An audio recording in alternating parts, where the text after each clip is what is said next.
από όλα αυτά θα ήθελα να προχωρήσουμε στο 4, όπου μιλάμε πλέον για ηθικές πρακτικές. Ναι. Υπάρχει ηθική χρήση των παραδοσιακών τρόπων και των μοντέρνων πλέον, γιατί μιλάμε για μια αγορά και για μια καινούργια παραγωγή, η οποία είναι άγνωστη για εμάς.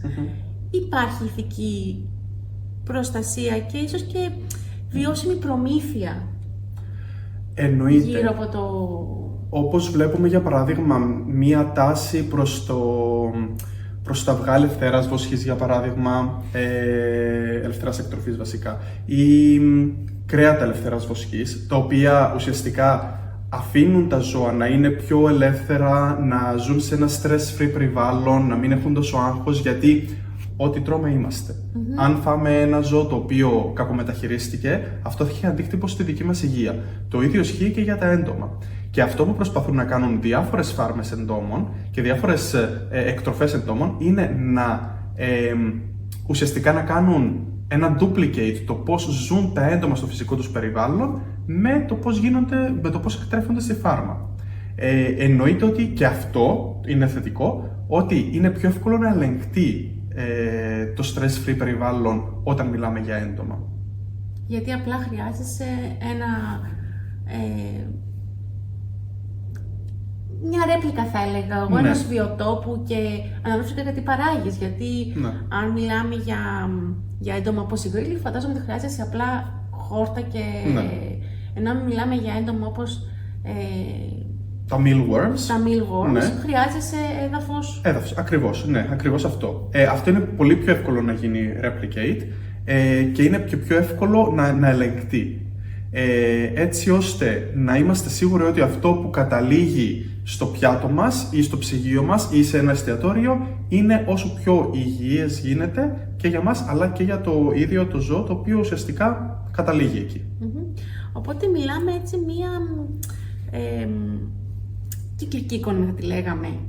Ναι, μία ιχνηλάτηση ουσιαστικά και διαφάνεια που επικεντρώνεται στην προέλευση της συγκεκριμένης τροφής. Ξεκινάει με φυσικό τρόπο. Σίγουρα όσο και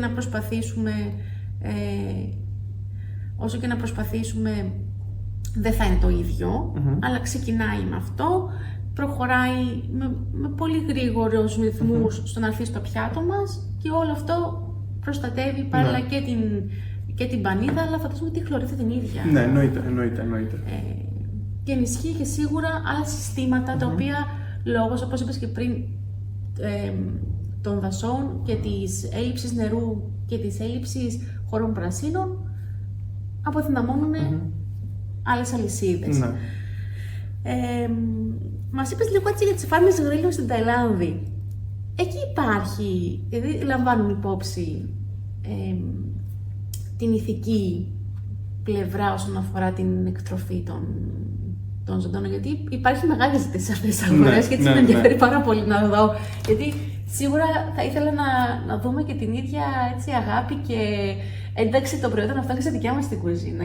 Ουσιαστικά αυτό που κάνουν και άλλες φάρμες στη Γαλλία, όπως είπαμε πριν, είναι ότι ακολουθούν ως πρότυπο τις φάρμες στις ασιατικές χώρες, οι οποίες είναι ήδη πολύ ανεπτυγμένες και προηγμένες στο συγκεκριμένο θέμα.